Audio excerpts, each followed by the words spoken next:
ñu ngi leen nuyu di kontaan ci dalal bi ñu dalal di la wax nga nuyu ak internet yi lay seetaan. waaw maa ngi nuyu ñëpp di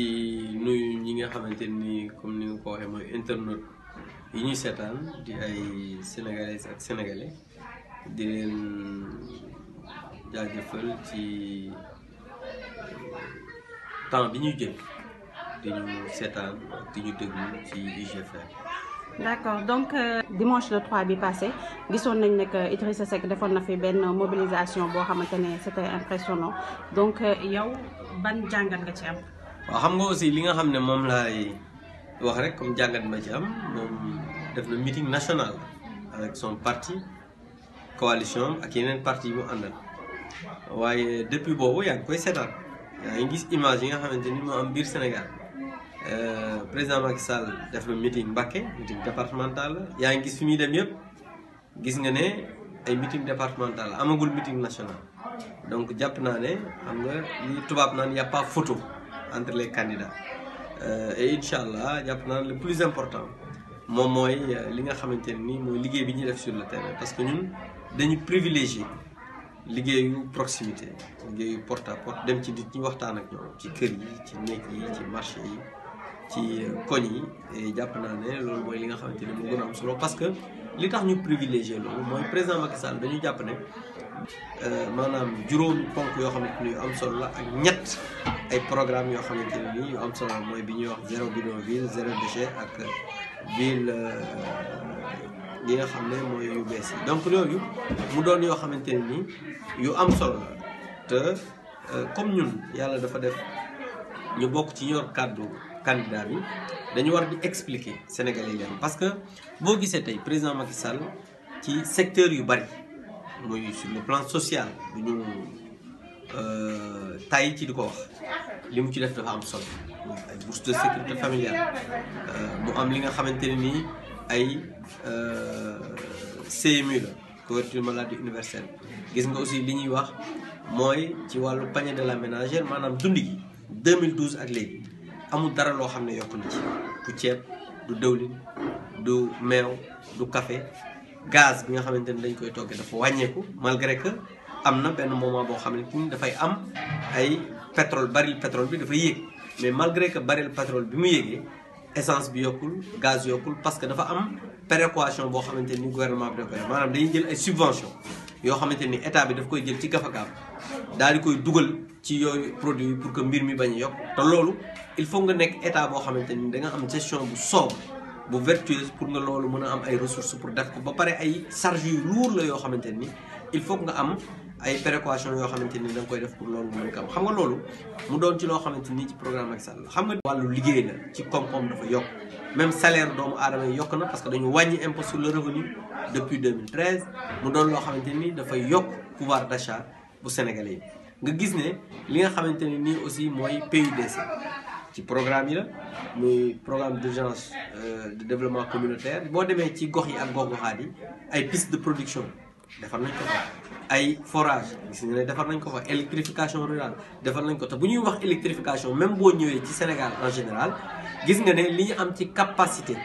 tey jii bu mégawatt ëpp na li nga xamante ni 60 ba léegi am nañ ko te ñu gis ne courant bi non seulement wàññeeku na mais coupure yi nga xamante ni mooy xuyu kamat yi nga xamante doon na am avant 2012 bi président ñëwee ak léegi loolu tàggoo nañu ak moom wàllu infrastructure su ma nekkoon tey di lim point yi président defar autoroute yi mu defar Ila Touba mi ngi fi AIBD Thiès mi ngi fi AIBD Mbour mi ngi fi mu doon loo xamante ni ay infrastructure yu bees la yu mucc ayib pour désenclaver li nga xamante ni moom mooy Dakar Diamniadio boo demee tey dañuy wax Diamniadio mais Diamniadio gis nga sur le plan sportif Dakar Arena mi ngi fa ci wàllu liggéeyukaay da ngay gis ne sphère ministérielle 1 ak 2 mi ngi fa parc industriel des gros porteurs mu am aussi yeneen jumtukaay yoo xamante ni ma nga fa tey jii loolu dafa doon loo xamante ni bilan président Macky Sall ba pare aussi ñu gis dal ak yam gi parce que président Macky Sall dafa nekk nit ku dal te Sénégal tey dañu am loo xamante ni dafa feeñ muy ay ressources pétrolières. pétrole bi non seulement commencé guñ ko exploiter mais gis nga mu indi li ñuy wax cos pétrogaz ñu koy xelal pour ci wàllu pétrole ak gaz yemul foofu ñu adopté en conseil des ministres voté nañ benn loi boo xamante ni mooy dafa soppi li nga xam ne moom la ñuy wax code pétrolier boo xamante ni dafa dugal ay mbir yu bees nga gis ne bonus de signature amuloon ci code pétrolier bu yàgg président dugal na ko loolu transparence mënu ko waase gis nga ne li nga xamante nii moom mooy wàllu génération future yi déggoon nga président de la République mu ne dugal na ci loo xamante ni ci biir loi yooyu dafay tax li nga xamante ni mooy génération future mën a bénéficier wu ci ressource boobu loolu mooy wane ne moom dafa am vision ak xalaat te gis nga dafa dans son programme toujours dafa def li nga xamante ni moom la ñuy wax la jeunesse au cœur de son programme parce que yaa ngi gis muy joxe horizon 2035 loolu bu ko dee joxe mais ndaw ñoo tax non seulement ñu créer ay conditions yi nga xamante ni dina am liggéey parce que bu ñu créer conditions yi moom mooy économie maanaam koom-koom bi gën a am solo te koom-koom bi pour mu gën a am solo non seulement dafa am ressources yi loolu lu ñuy indi ci gafaka réew mi mais aussi sur le plan de l'agriculture gis nga ne am na yu am solo yoo xamante ni def nañ ko wàllu production ci wàllu ceeb bi gis nga ne tey jii li ñuy produire si ceeb dem nañ ba 1,1 million tonnes wàllu arachide kenn waxatu ko gis nga campagne arachidaire yi bon MP ak président ñoom ci seen bopp comme ni ma lay wax amuñu sax ay programme parce que dama lay jox rek benn exemple ci exemple yu bari gis nga boo ñëwee ci programme mu président Macky Sall PSE dafa am fa loo xamante ni dañ ko jox pour war na ne ñoom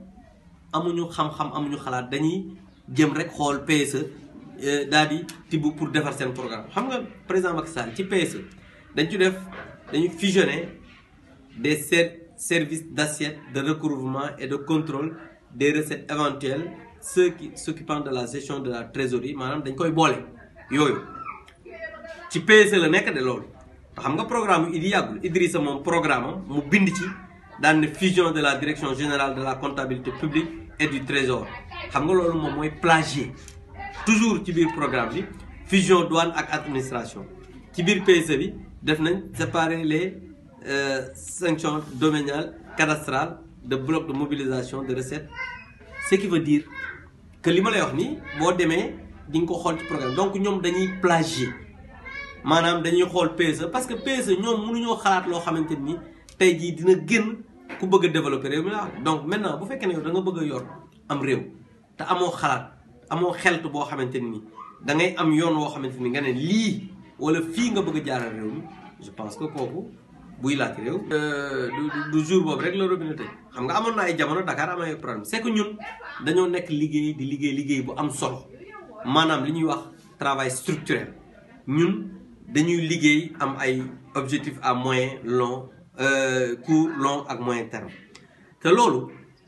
nit ku am xalaat wala gouvernement bu am xalaat moom mooy def loolu parce que ñun bi ñu ñëwee non seulement dañ ne production bi dinañu ko yokk defaraat ko mais dinañu fexe ba nga xam ne mooy réseau distribution bi nga xam ne 60 ba léegi changé wuñ ci lu bari ñun dinañ def de sorte que loolu ñu changé ko beneen mbir bi mooy président entamé li ñuy wax KMS 3 am ay forage yoo xam ne def na ko fii Thiès ak yeneen dëkk pour que production bi nga xamante ni moom moo doon am ay problème ñëpp mën a am ndox xam nga loolu du liggéeyu caaxaan donc tey bu ñu wax naan ay benn bés robinet coupé ak yooyu loolu moom mooy ñoom jaaxle nañ parce que nit moom boo déggee muy wax yenn wax yi rek c'est parce que amatul dara loo xamante ne moom la parce que boo dégloo tey jii président de la République fu mu dem bilan lay wax ak programme mais candidat yi yow taskatu xabaar nga seen programme yëpp mooy Macky Sall baaxul Macky Sall dafay war a jóg dañ ko fa war a jóge waaw loolu programme wax dëgg yàlla nag war nañoo mën a dem bu dee am nañ programme ñu wax ko Sénégalais. d'accord donc gis nañ ne que Macky romb na si li nga xam ne moo ni Thiès lu tax egsi wu fi. waaw non déet Macky Sall le 17 la fi ñëw xam nga programme candidat bu nekk dafa am programme. moom am na programme yaa ngi gis ne mi ngi doxal programme. liñ naan dina yëngu fi mbir mi amoon. Marème Faye dem fa yónnee wu li ñuy wax naan c'était Senghor la bu fekkee ne gis nga benn vidéo wala benn photo buy wane ne fa mu nekkoon am na ñu fay sànni xeer nga génne ko wala nga tuddoo ko gis parce que amul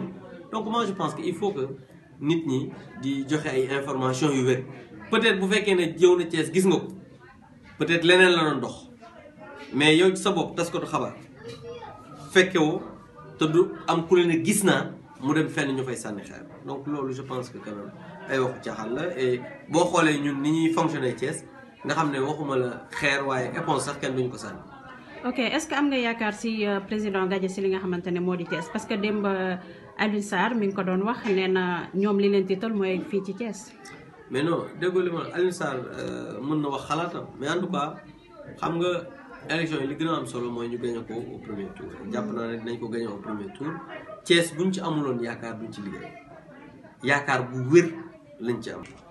d'accord donc est-ce que am nga confiance ni que tey élection bi yéen mën ngeen réussir pari bi. mais loolu amuñu ci sax naatable xam nga lu tax c'est pas parce que dañuy listaxaar wala loolu mais c'est parce que dañu gis Sénégal soppeeku fi ci nekk xam nga sànq ci début bi wax naa la les réalisations du président yenn ci réalisation yi ak ay mébétam loolu mu doon loo xam ne sénégalais yi gis nañ ko yëg ko xam donc loolu ñu gis ne réélection bi ça ne souffre d'aucun doute et dès le premier tour parce que jàpp nañ ne